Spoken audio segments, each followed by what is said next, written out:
How you doing, friends? Welcome back. This is Windersranger. I'm Rick.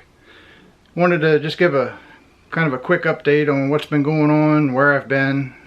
Haven't really done any Disney park days or anything like that here recently. There's the primary reason for that has been the spring break crowd is all down here right now.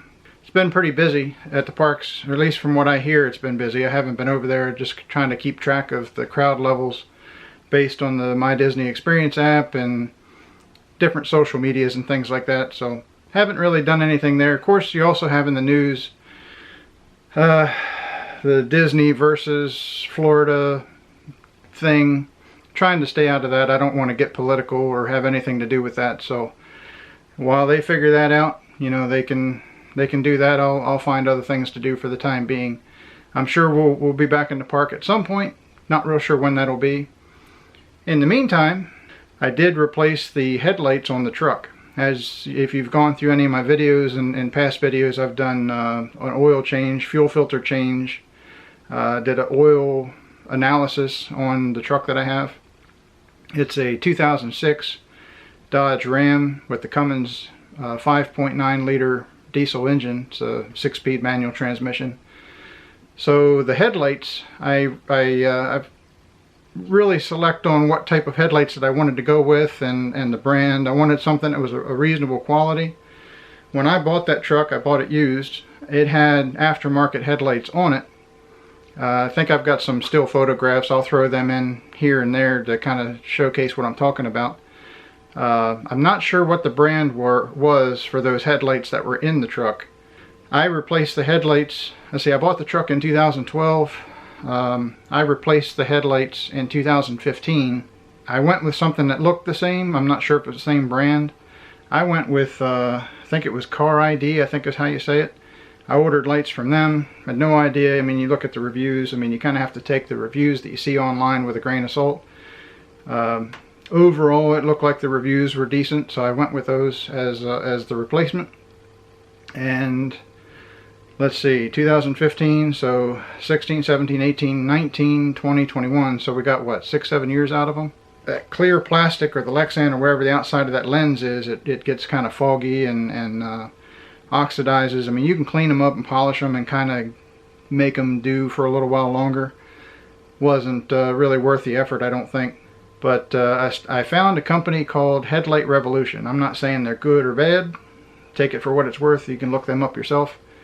But I watched several videos of Headlight Revolution, and they kind of convinced me that they seem to know what they're talking about. And the reason why I say that is one of the things that I tried with the headlights that I had is I replaced the halogen bulbs with LED bulbs. And the beam pattern and the light output that I got out of those, the light output intensity and all that was fine. I guess it was really the beam pattern was absolute garbage. Couldn't see, I mean, those headlights were terrible. So Headlight Revolution talked about the Morimotto, I guess it's a Japanese build of a headlight housing. Them and Alpha Rex, I think was the other one. Alpha Rex has 4 individual projection bulbs or projectors inside each one of the headlights. So you got 8 altogether. 3 were low beam, and then the 2 in the center on the far right hand and left hand sides in the center are your high beams for your Alpha Rex. Morimotto uses the big projectors, a little bit bigger than average, and then marker lights and things. And they have an LED bar at the bottom of each one of the lights that they offer a wiring harness that plugs into a fuse tap in the fuse box in the engine compartment, and it keeps those LED bars on constantly. So if the lights are off, those LED bars are on. You turn the headlights on, the LED bulbs or bars dim a little bit, and then the headlights take over. Alpha Rex had the same option. They had 2 light bars on each light above and below the 4 projectors. I like that look a little bit better, but was a little bit wary of having the 4 projectors. Headlight Revolution did a comparison of Morimotto and Alpha Rex together. I thought they did a pretty good job at the way they did their comparisons. The YouTube video, you can find that pretty easy. ultimately I ended up deciding on the Morimotto lights. The one thing that I wanted to share here that they didn't share on their website. So there was one issue with the Morimotto headlights that I didn't know ahead of time, that I found out after the fact. They didn't bother to mention it, Headlight Revolution, and I didn't see anything on Morimotto's website was that the high beams, when you out of the box you plug all this stuff in, you install the lights, they work fabulous. The beam pattern was great, but there was an issue between the lights and the truck.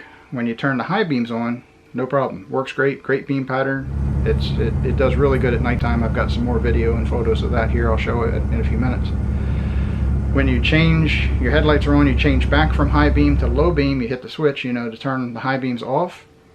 There's a momentary blink from when you turn that off, like the headlights shut off completely. And I think that's important to know, especially if you're driving, and that's your first time driving down the road. If you're in more of a city type atmosphere, that's important to know. You're not going to have headlights. I mean, it's a 1 second, maybe 30 second at the most. It's just a blink, you know.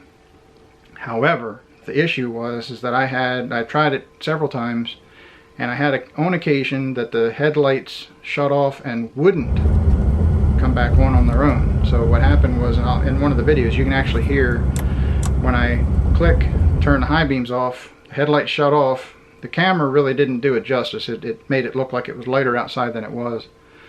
Those light bars, I think, were still working, and that provided a little bit of ambient light on the roads. I had no issues as far as safety goes, but the lights didn't come back on their own after that momentary blink. They stayed off. So I had to take the headlight switch, shut everything off, turn it back on, then the low beams, markers, everything worked the way they're supposed to. It didn't shut off like that completely each time, but I would say out of maybe, say, 5 times of testing turning the high beams off down to low beam, out of 5 times, maybe shut off twice, maybe, something like that. I don't know exactly what the ratio was. I think that's important to know. You know, it's not, they're good headlights, they're high quality, they seem like they're put together great. The packaging was good, the shipping was relatively quick. I don't have any complaints about any of that, but this is kind of a safety concern that I feel like everybody has a right to know. It wasn't mentioned in any of their advertisement, or, you know, that there's an issue. I did reach out to Headlight Revolution, and I said, hey, this is my problem, this is the truck I have. What is there a fix or what? They said they're working on the issue. They know there's an issue, they're trying to fix it.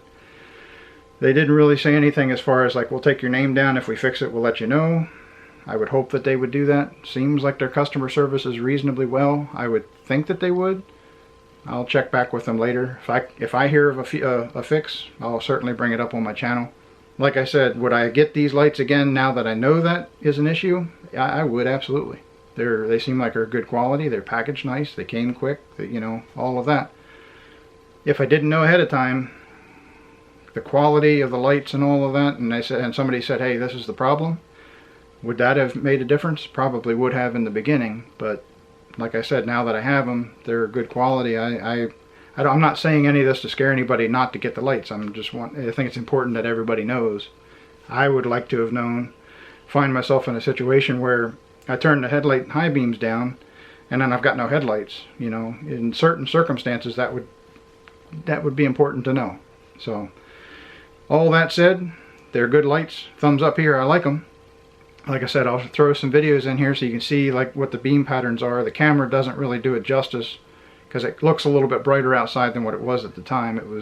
Had just gotten dark, you know, so there was still a little bit of twilight in the above the trees there. So the other issue that I really didn't care for a whole lot, and I think a lot of that has to do with the engineering of the light and what the original engineers that built or designed the 06 Dodge Ram, is the beam adjustment. You've only got the adjustment, so if you got both headlights, you've really only got up and down adjustment. There's no side to side adjustment on these lights per se. I suppose you could put shims in and maybe get a little bit of adjustment, but factory lights, all the ones that I've had on this truck, it's simply up and down. Their version of that, and I'll have to throw a picture in here because trying to see it on the truck was near impossible even without holding a camera. So if you've got the front of the light housing, this is the front, this is the the truck side, the mounts flush up against the fender. If this was say the driver's side, all the way out on the edge of the truck, you know, where the light is, and then you got the bumper underneath. If you're laying underneath the truck, there's a screw, and I'll show you the picture and I'll highlight it. But there's a screw, and it's got kind of like a gear set around the edge of the screw, and then a little channel underneath, and it's on the back, and you kind of have to find it. And you're supposed to stick they said a Phillips. I couldn't get it to work, but you stick a Phillips in that little channel and it gives you just enough room that you can grab those gear teeth, and like 1 or 2, maybe 3 teeth at a time, you're supposed to be able to push it one way or the other. I couldn't get it to work. It's also got a screw head on the back of it so you can put the Phillips on and turn it. They also don't tell you, they say don't turn the beam, or don't turn that screw any more than 3 revolutions one way or the other. But they don't really tell you which way which turning it counterclockwise or clockwise, if that takes the light up or down. They don't tell you. They just kind of let you figure it out. And to be quite honest with you, when I started on my driver's side, and I had to actually physically take the light out, which was a pain, turn the screw a couple times, put it back in, and try to see where I was, and it was like it wasn't moving at all. So I don't know, I can't really tell you it was counterclockwise or clockwise, goes up or down, because it was really hard for me to keep track of what it was that I was doing, because each time I had to fight with the light to get it out, and then you adjust it, put it back in, see where you are. But what I did is I pulled the truck up to a fence on relatively level ground, and I took tape. You can do it however works for you, but I took tape and made a cross in the main part of each one of the beams on the driver's side and the passenger side. And then I backed the truck up about 25 feet. I pasted out, it's not exact, but within a few inches. I pasted out with my feet, and I was roughly 25 feet away from those marks. And then I pulled the light out after I tried their method of, you know, using the gear teeth thing on the back of the screw. Adjusted the light, put it back in, pulled it out, adjusted the light, put it back in. It took me probably a good 45 minutes, close to an hour, to do both lights. I finally got it. The driver's side really didn't, in my application, didn't really need to be adjusted a whole lot. The passenger side, I had to bring it up, try to match the two. Once I got it set, it's, like I said, it's an excellent beam pattern. I really am happy with the way they look. I think they're stylish, if that matters. Seem like they're high quality, you know. So I mean, out of the box, I mean, how can you really tell any of that stuff? We'll see how it holds up over time. You know, overall, would I still buy these? I would. I would recommend them. They seem like a good light. Definitely look at the Morimotto Alpha Rex. I don't know, they look good too, if that suits your fancy. A lot of YouTube videos on Alpha Rex. I personally, I have to say I like the Morimottos. I don't know. I don't know if I would get an Alpha Rex, maybe down the road, just to try them out. If I had the money, I'd get one of each and try them. They're pretty expensive, so you know, a good bit more expensive than Car ID and some of those other aftermarket brands. So anyway, there you have it. Headlights on the new truck, or new headlights on an old truck. I think they look great, work great. So with that being said, thanks for watching. If you haven't already, make sure you hit that subscribe button down below. That'll keep you up to date on future videos and things coming out. Also, this might be a good time to hit that thumbs up. That really helps out with my videos on the platform, and I would appreciate it. With that being said, thanks for watching. We will see you all on the next video.